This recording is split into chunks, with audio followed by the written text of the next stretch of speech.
Hello and welcome to Sticky from the Inside, the employee engagement podcast that looks at how to build stickier, competition-smashing, consistently successful organisations from the inside out. I'm your host, Andy Goram, and I'm on a mission to help more businesses turn the lights on behind the eyes of their employees, light the fires within them, and create tons more success for everyone.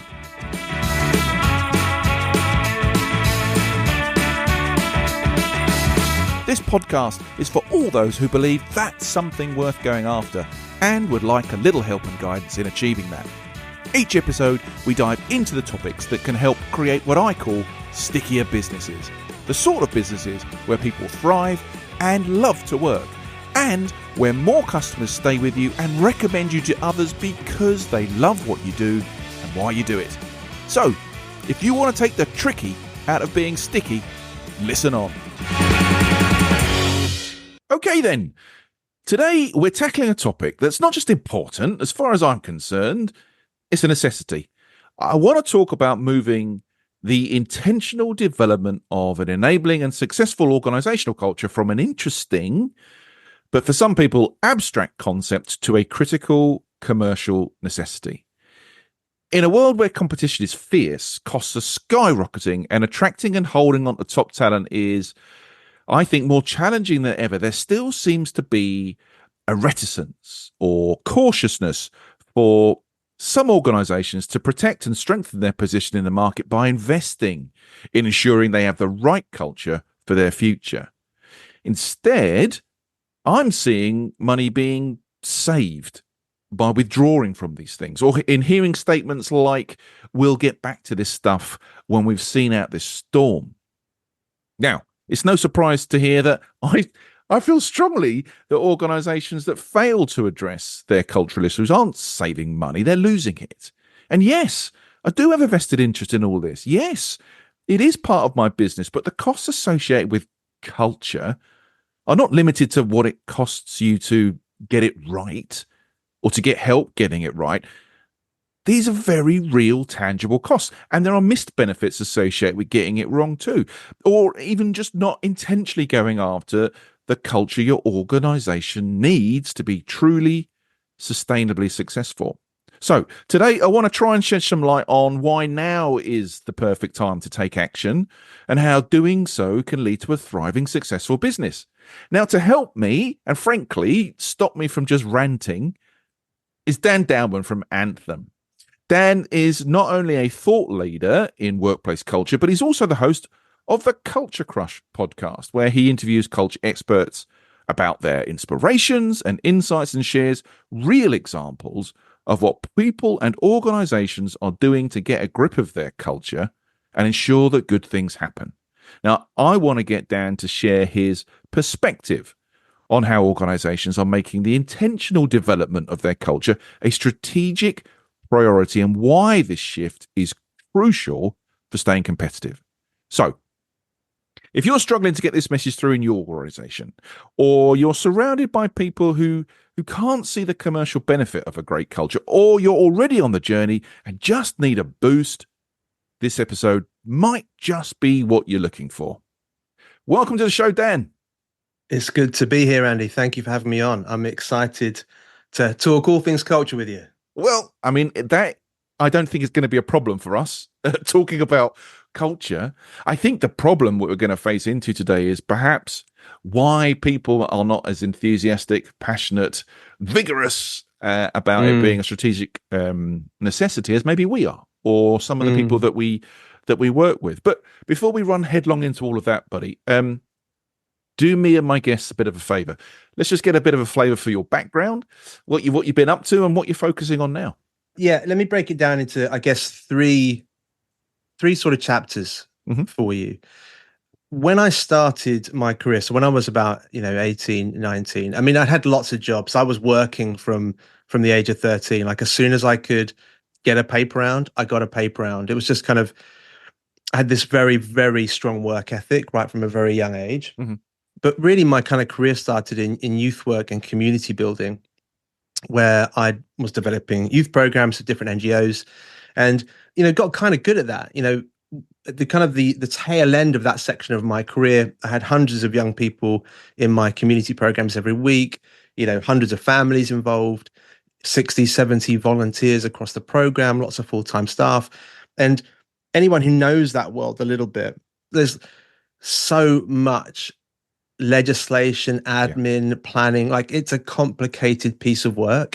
But really what stood out to me during that time was my skills as a storyteller, as a marketer, as a facilitator.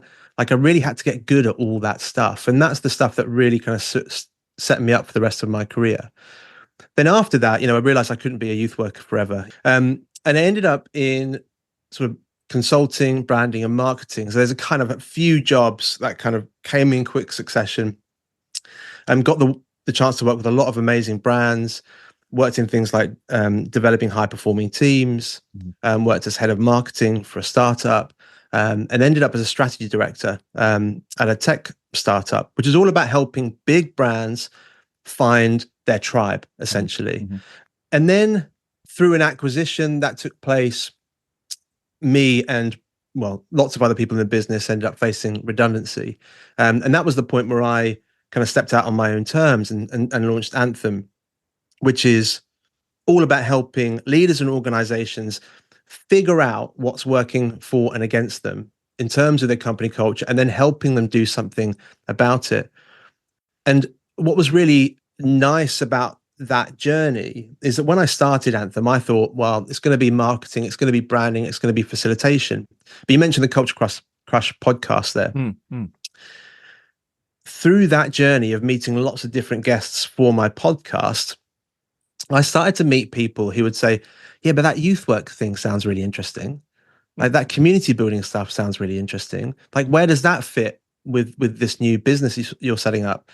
And really what they helped me to recognize was that chapter of my life that I'd put on a shelf, right? It was gathering dust, and I'd kind of thought, that part of my life is over, I'm now doing this. Yeah. They helped me kind of take that down off the shelf and realize that I do like marketing and branding. I like telling stories, but really, I don't want to get stuck in a world of execution. I care about those things because I care about the cultures that drive them. I care about the heartbeat behind those stories. And I began to realize that Anthem was something bigger. It was something more. It was something about developing high-performing cultures. And yes, how do we then turn those stories into action? How do we turn that into action? How do we translate those intentions from a business into things that we say, do, behave, marketing, branding, all that good stuff? So I still care about that very much. Still care about that execution. But I want to really support business leaders to figure out, well, how do we, if we want to tell a great story, we've got to do some inner work first. And that's what I'm doing today. So whistle stop tour. Hope that wasn't too much of a monologue. No monologue about it, mate. It's one of the reasons that I think we're sat here together, is to try and look at it through a different lens. So when you come to this culture party, you've started a business, you've got your podcast and all the rest of it kind of going. If you look at the issue that we're facing here today, of people being interested in culture and talking a lot about culture, but then really nothing necessarily always happening, or it being an all or nothing thing.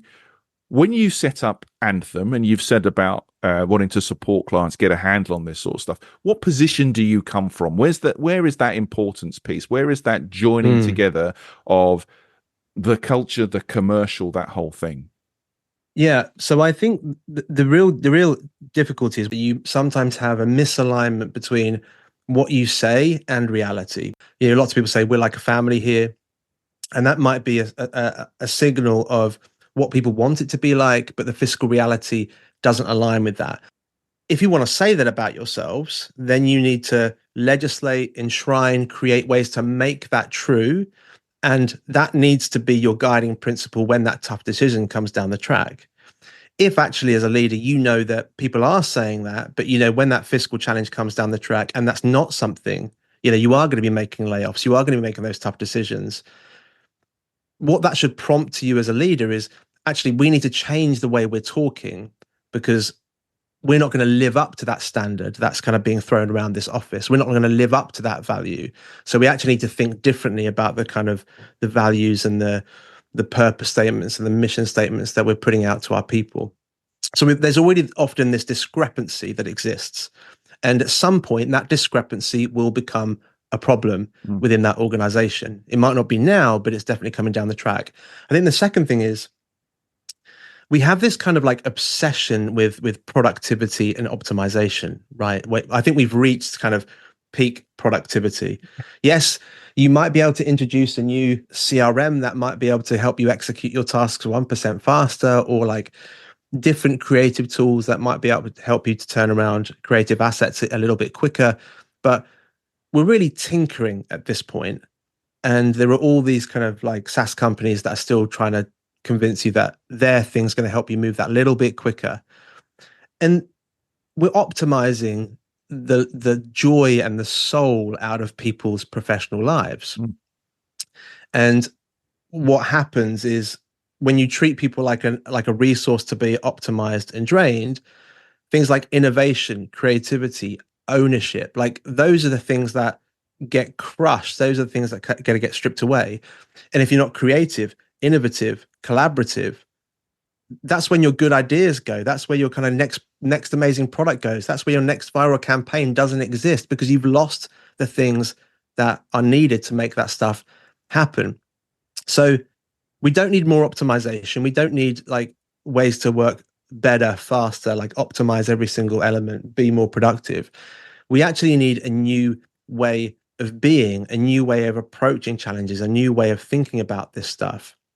And I think it's fair to say as well that culture is a scary thing for people to approach, because it's so big, it's so vast, it's so abstract. Yeah. And so one of the ways that we, Anthem, and one of the ways that I talk about culture is focusing on the threads that contribute to your culture, because culture is really the outcome of how people are interacting in your business, right? And the systems they interact with in your business. Culture really is the outcome of that. So you've got to look at things like your values, your mission, your vision, employee behaviors. Like, how does that stuff come to life? Because when you can focus on those different pieces that contribute to culture, that's when actually the outcome of culture will improve over time. But you've got to get into the nuances and the details to make that change over time. There's a real danger, I think, in setting off on this journey to put vision, mission, values, behaviors together if you're not being challenged to really look inward and say, really, is this what's really going to drive the business? Is this the behavior that we really need to see to get things done? And I don't know what you've seen, but I've experienced something that sounded great, but had no real connection to where the business was going. And it had huge following initially, like a big firework going off. Well, this is amazing. But then the day-to-day practices, the decisions that were made, bore no resemblance at all to any of these words. So quickly, these things kind of dissipated, and even in worst cases, just started to be used cynically. And then conversely, I've worked in a business where it sounded pretty simple and mundane, but there was a conviction behind living those things and talking about those things every day. And because they were rooted in what the people were doing and where the business was going, it really consolidated people's actions, thoughts, and connection. You experience the same thing when you're talking to people on the podcast or working with clients? Are these the sort of things that you're hearing? Are these the same sort of tales? Yeah, I mean, I think values is a particular exemplar of this disconnection that takes place. Yeah, I've worked in companies where, one of the values was make magic. Okay. I mean, there's literally not much you can say about it because it's so abstract. It means absolutely nothing. Now, obviously, the one person who wrote that set of values, without kind of involving the voices of others, didn't face any kind of challenge around it. They just legislated that this is one of our values. And so all of their team members are sort of going into client projects like with this idea of, I'm going to make magic. And it's like, well, it's completely devoid of direction. It's completely devoid of purpose. It's devoid of meaning. And as a result, that kind of was just interpreted so differently by everybody. Like, it didn't translate well into kind of joined up behaviors and expressions of our value that we could all share. But I've also, worked with Lint a few years back, kind of developing new values for their UK business, the chocolate company this is, Yeah. and then latterly with the USA business. And with those set of values, we created, they were like one sentence values, right? They were very, very practical, very, very grounded, so they could translate into actions and behaviors. So we could actually then write about them. And they were super practical. And the success of the launch in the UK business is the reason why we then went and did a similar piece of work in the US. One of the values there is open and honest conversations. Now, of course, open and honest conversations is still open to personal interpretation.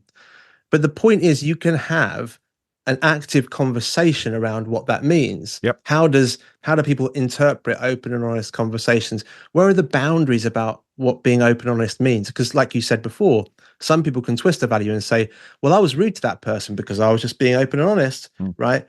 But you can have a very practical conversation because the value itself is really practical and grounded. So you can translate it from that sense of intention into actions and behaviors. I think the key to this stuff is then allowing every department, every employee to be able to personalize what that value means to them in their day-to-day lives, so that making magic to someone in finance means something in their day-to-day actions.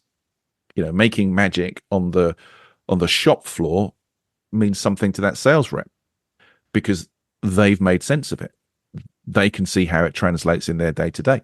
And then colleagues and managers and leaders can see that stuff, relate to that stuff, praise that stuff, correct it if it's kind of shonky and offline. Because I think it only takes the actions of one person to look at your list of values and behaviors and go, do you know what? This is lovely, but that one doesn't apply to me because I don't do any of that. Well, then everything's gone because it's a bailout for everybody across the piece. Well, this is really interesting because when I mentioned them before, the way we ran that project was we did a whole organization survey across, tens of thousands of employees. Yeah. We did focus groups at every level of the organization, from the C-suite all the way down to the factory floor. So we got kind of the buy-in and support and intelligence, right? We consulted with every level of the organization so that there was no value that people would say, that doesn't apply to me. Yep. And the thing I would say about Make Magic, I don't want us to dwell on that actually, because I think that's such a terrible example of like what a value could be. What it could be, right? If you wanted to run with Make Magic though, you could say something like make magic by going the extra mile. Like that could be a value, because then you're putting some definition around, in this business, we make an effort to go the extra mile in a project, which could apply to the different levels of the organizations that you just mentioned. And the making magic bit, there's still room for your personality and your personal application of that value, but it's kind of contained within that. We actually go a bit further. We're the kind of people in this organization that go the extra mile for people. And when we do that, we create something really special for our colleague, for our customer, for whoever.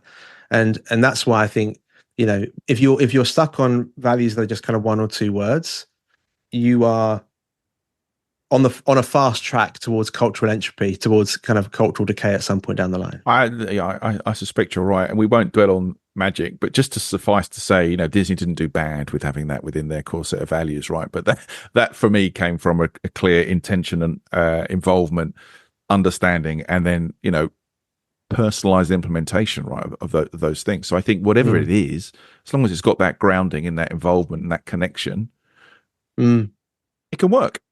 It can work. It just needs translation. It can work, and obviously there are going to be examples like Disney, where if you're in a particular, I guess, type of industry, where a turn of phrase like making magic might be more relevant for your situation. And of course, if we could go back in time, I can't remember how old Disney is at this point, but if I could go back in time and sit down with Walt and say, actually, you're going to be this stratospherically massive organization with hundreds of thousands of employees around the world. You're going to inspire generations of young people. Do you think that actually there's going to be a better way that we can frame making magic, which is going to be more grounded. It's going to help you move faster, help you can achieve those goals more quickly than what we've got right now. Because making magic is, I don't know if it's still Disney's value. I suspect it probably is. But we're looking back with retrospect and saying, well, what a great value because Disney's so huge. But actually, I'm convinced that if you and I sat down with Walt back in the day, we could have said, look, this is the way Disney's going to go. There's probably a better way of framing this and phrasing this, which is going to help you move faster. It's going to help you engage people more effectively. It's going to help you get to where you want to go even quicker. But because we're looking back now, who knows, Dan? What an interesting conversation that could have been. I think for me, the thing about whatever it is, involving and getting connection to the people that are going to deliver that sort of stuff and helping them really understand it, get under the skin of it, personalize what it means for them in their day-to-day actions. That's what we're looking for, right? To make these things actually come off the page and work for us. And maybe this is some of the issue that is stifling or scaring people's approach to it, especially in times like now. It's pretty tough out there for lots and lots of businesses. And I do hear this this sort of phrase of, well, we can't really afford to do culture stuff right now. We got stuff to sort out. Are you hearing any of those sorts of comments? Oh yeah, I mean, yeah, all the time. And I think there's a really great story, right? There's two great stories that essentially say the same thing. When Sir Christopher Wren, architect of St. Paul's Cathedral, there's this kind of like legendary story, right? Because back in the day, nobody knew what he looked like. There weren't photographs and things like that knocking about. And Sir Christopher Wren can move through the crowd of workers who are building St. Paul's Cathedral unrecognized. And so he can talk to people and say, oh, what are you doing? And he goes up to this guy who's kind of pulling some ropes together for a pulley system to help kind of take the materials to up as it grows up. And he says, oh, what are you working on? And the guy says, oh, I'm putting this twine together so we can then lift the materials up towards the top height of the building at the moment. And he's like, oh, great, crack on, have a good day. And then he goes to someone else who's cutting some wood for some beams for the cathedral. And he says, oh, what are you working on? He says, oh, I'm just cutting wood because they've got to put some beams inside the building. And then he goes to the third guy who's like in the blazing heat of the sun, and he's a stonemason. He's cutting the stone, and he says, "Oh, what are you working on?" And this guy says, "I'm building St. Paul's Cathedral for Sir Christopher Wren." The third person he spoke to had a completely different understanding of what their role was. For them, it wasn't just I'm doing a job; it was that I had this ownership of this big mission. Similar story, making exactly the same point. In the space race back in the 60s, Russia were winning on lots of fronts. They were winning the space race. They'd achieved lots of things first. And NASA are thinking, well, we don't know how we're gonna win this race. Like, how are we going to put someone on the moon first? And they went through this campaign with every department of trying to help people buy into the big mission. And before they were successful in putting the first man on the moon, you could have gone to anyone in NASA and said, what are you working on? And they would have said, I'm putting man on the moon. It was no longer about like, oh, I'm working on this heat plate system for the re-entry thing, or I'm working on this like digital algorithm that's going to help us figure out X, or that kind of stuff. People bought the mission.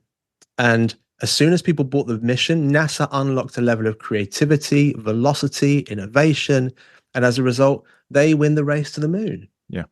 Yeah. And so when we think about company leaders and organizations, you say, we can't do that at the moment. We haven't got the resource to do that. We haven't got the time to do that. Or, we're under pressure at the moment. It's like, what kind of company do you want to be? Do you want to be the kind of company that has creativity, innovation, velocity, like a NASA, right? Do you want to be like an Apple or a Google? We could list any number of companies that will do this stuff brilliantly well. And as a result, their people are very much, I'm not saying that those organizations are perfect by any stretch. I mean, there are going to be people who are working on working under very difficult circumstances, under a lot of pressure for sure, in those big multinational organizations. But there's going to be lots of stuff about their culture and the way they innovate that they get right. But yeah, I mean, leaders and organizations, if you're feeling the pressure and thinking, we haven't got time to focus on this right now, that means now is the time to focus on it. Because this is where the heart and soul of what you're trying to do is at risk, your mission is at risk. And as soon as that goes, what's the point? Because all the other stuff that you know you need, all that creativity, all that innovation, all that kind of purpose-driven stuff, that's going to really make you successful. That's going to go with it. I think so. I think this is what's really important. And just to sort of build on some of those things, you can end up talking negatively about this stuff. And I don't want to. I want to try and remain in the positive, because the unity that you're talking about, the drive that you're talking about, can absolutely bring some amazing benefits alongside it. Not least of the things that you've talked about, but financial benefit, the commercial benefit to those things. And then in the same breath, by not doing these things, by not intentionally nurturing that culture that you need, you can lose a load of stuff. A really critical thing I want people to remember is that culture is the only differentiator that matters in the end. You can come up with a great new product, you can nail your go-to-market strategy, and you might get there first, right? Mm-hmm. But, when I think about a company like Tesla as an example, first company to really, really get us paying attention to electric vehicles and proving that they could feel premium, they could be cool, they could be fast, they could be seen as like this premium status symbol that lots of people could get their hands on, right? And here's the thing: 5 years later, the car outside of my drive isn't a Tesla; it's from a competitor, because everybody caught up. Because here's the thing: you can have a great innovation, you can have a great product, and that can help you streak ahead for a little bit, but everyone's going to catch up, right? Everyone's going to catch up, and that's why culture is the only differentiator that really matters.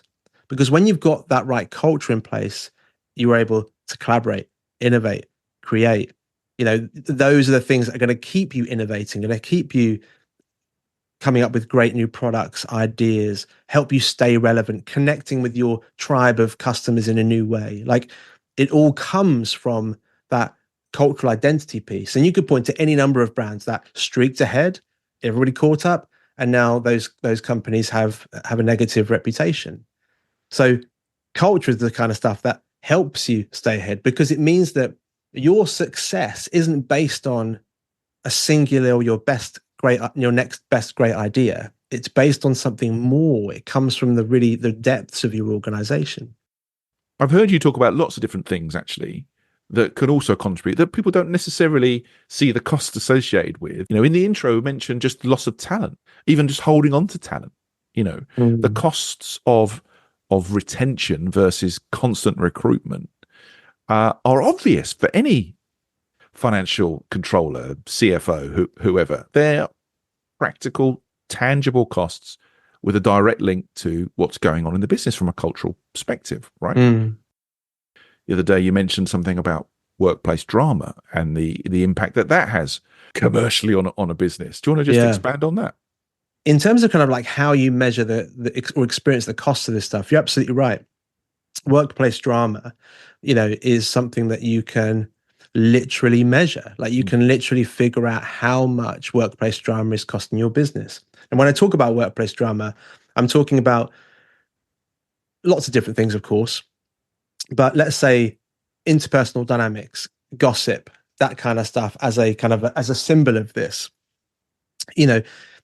If actually you've got a workplace culture where there's lots of gossip and back chat, and people kind of, in the kitchenette when they're in the office, taking that extra half hour here and there to moan about their colleagues, all of those things are collectively costing the business a lot of money. And you can work out what those costs are. So I think if your average hourly salary is £25, for example, and you're losing a couple of hours a week, and that's happening across, let's say, 10 employees, so not a small business, but not a big business either, that costs your business £24,000 a year, just going off the averages. And now, anyone who's listening to this right now, they might go, well, I've got 1,000 people in my business, right? You can just do you don't need to actually do the mental maths, but just imagine that number like X10 to X20 to whatever, you're losing hundreds of thousands of pounds a year. And it's literally, workplace drama is the fruit. It is the symptom. It is the experience of cultural entropy. It's an expression, like workplace drama and gossip and stuff. Like, it is a problem, but it's not the problem, right? It's the fruit of what's happening where you are. And so if you're saying to me, oh, we're under too much pressure, we can't afford to do this culture work stuff at the moment, this soft stuff at the moment, right? Well, the more pressure you experience as a company, the less your culture matters, the more drama you're going to experience, and the more you're going to add losses on losses in terms of the bottom line and that commercial impact. So you can't afford to ignore it, is the point. I think, I've just sitting and listened to what you just said there. And if this was a machine, and we're talking about productivity, if there was a machine on the line that was screwing up orders or making stuff go slower or putting boxes with nothing in it, if it was a machine, you would go to that machine, you would open it up, you would dig around inside, and you would find out the stuff that's causing the problem. And then you would fix it. And you'd fix it so that it continued to run smoothly going forwards. And then you would service it more regularly to make sure it continued to run properly. And maybe you chuck in an upgrade every now and then to keep it working as things moved on. That's what we have to do with people and culture. Who is taking control of this stuff? Who is opening up the machine to find out problems and fix them and make sure that they can work sustainably going forward. And I think that's some of the problem here, and some of the wasted commercial opportunity or the increased cost that we see because we're just not digging into it. I think the example of a machine kind of like moving towards decay is a good illustration. Other illustrations I think are useful are a garden, right? If you don't tend to a garden, it gets overgrown. If you leave your car on the driveway for 10 years and don't do anything with it, it's going to seize and rust, because things are always moving towards a state of decay unless we tend to them. I mean, they're still moving towards a state of decay, even if we do tend to them, but you can influence, because you have to pay attention here for a bit in one part of your garden, then you have to pay attention over here, then you have to pay attention over here. And then whilst you've been here, this bit's become overgrown, and then you have to go back over there. Like, that is just how these things work. So if you say now's not the time, we're going to ignore that, then things are going to rust, things are going to decay, things are going to become overgrown, and you're creating bigger problems for yourself down the line. And in terms of who needs to really pay attention to this, it has to be the people that hold the purse strings. It has to be the senior executives who can give permission to stuff. And it's not just about kind of giving permission to a group of HR professionals saying, right, I want you guys to go behind closed doors, create some values, and then tell everybody else what those values are. Correct. That kind of legislative, authoritarian, command and control tactic does not work. You need to give permission to it in other ways, release resource for it in other ways. Like you said, you and I have a business stake in this kind of work. Bring in an expert who can help conduct some of those conversations, can help you discover new insights. Hold the mirror up. Yeah, hold the mirror up and perhaps map out some steps that you can go through to challenge, change, and adapt this stuff. I even think, though, the last couple of minutes, this is where we sometimes don't do ourselves a favor, because we get all excited about the metaphor because we think it's painting a lovely picture for people to understand. We're trying to help them see it, help them translate it. For some, that just makes it more abstract again.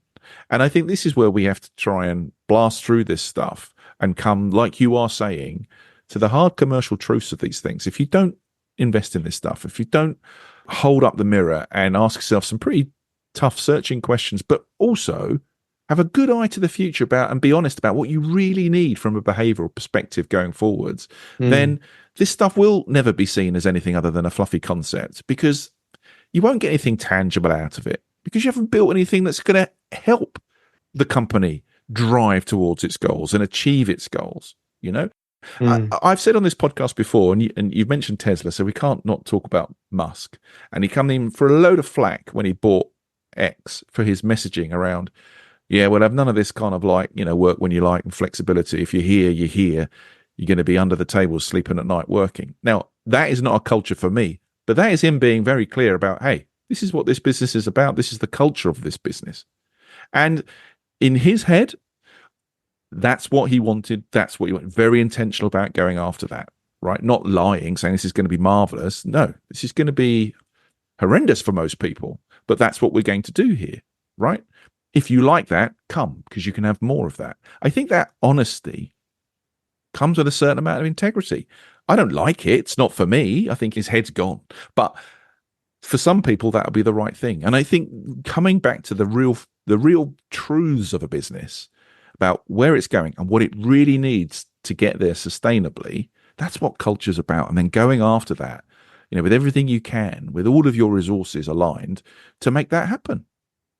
Yeah, I mean, I get the idea that there is a certain level of transparency with what Elon Musk said about the kind of culture we want to set up. I do think, however, and I'm sure you and I would agree on this, you can't sustainably work like that or treat people like that.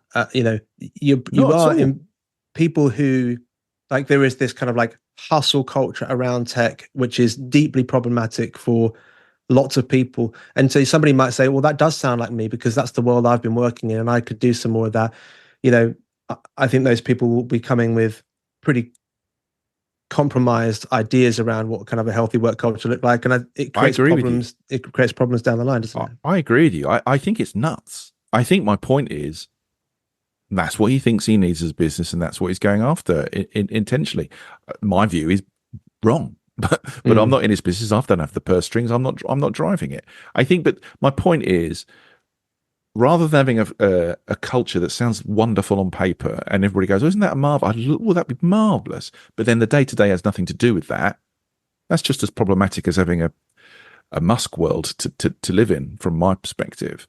I think it's about really understanding what the business is, where it's going, and what it needs to get there, and then how it unites those things with the people, to your point earlier in the conversation, the people who are really making it happen every day through their behaviors, through their intention, through their willingness to do things and challenge stuff and move stuff forward. That's what comes with the real commercial benefit of this stuff, I think.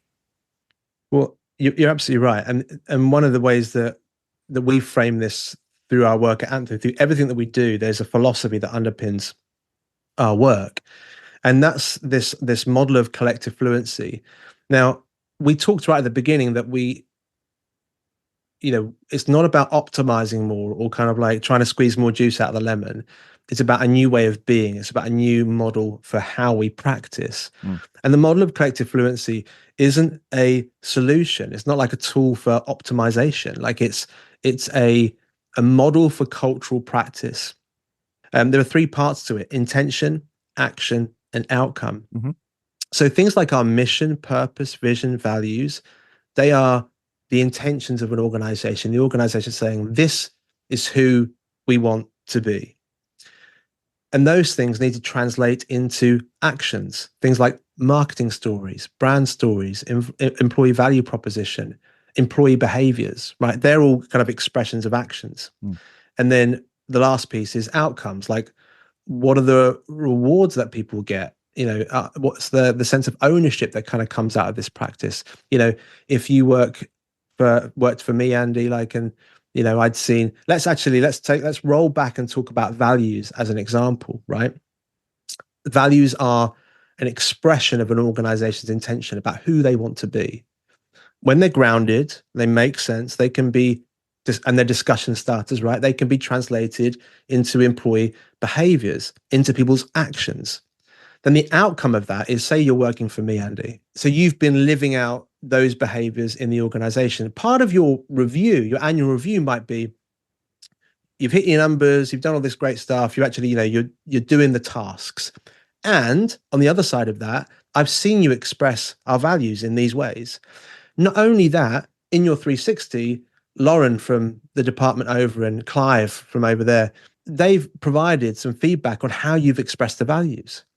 So not only are we going to say, look, we're going to give you a promotion, but we also want to promote you into this great new role because you're living and breathing the intention of this organization. What happens for you, so intention, action, outcome, what happens for you is it validates the intentions of the organization. It increases your sense of ownership, right? It proves that those intentions were true and real. And so what happens is kind of this virtuous cycle emerges that's where the momentum of culture comes from when you're working in that way. Now, what's great about this model and this approach is it sort of takes you away from absolute. It's no longer about like, did we achieve X? It's a way of looking at a challenge and thinking around it differently. So you could take that model if you were a CEO, right? And you need to do a company town hall. If you approach that presentation thinking about what's my intention? What do I need people to hear? What's the action? How do I need people to respond? Like, how do I want people to engage with what I'm saying? And what's the outcome? Like, what do I need people to take away from this?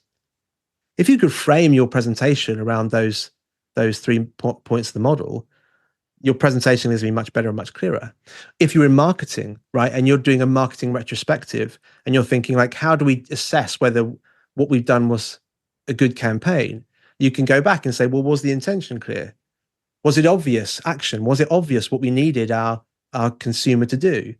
What were the outcomes? Were the benefits clear? Right. So you can use this model in lots of different ways because it's not a new way of like trying to assess our excellence or measure something. It's a new lens to view old problems. So if you've got a culture where, that there is a lot of gossip going on, you could apply this lens to that and think, well, okay, how do I take tactical action or intentional action around this issue by thinking around the action, the intention, the action, and the outcome. Nice. I love that.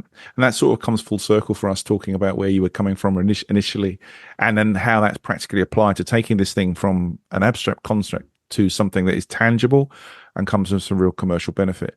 Dan, we've got to the point in the show where I'm looking at this on to see if we can capture the essence of today's conversation in a practical sense. And we've talked about practicality a lot today.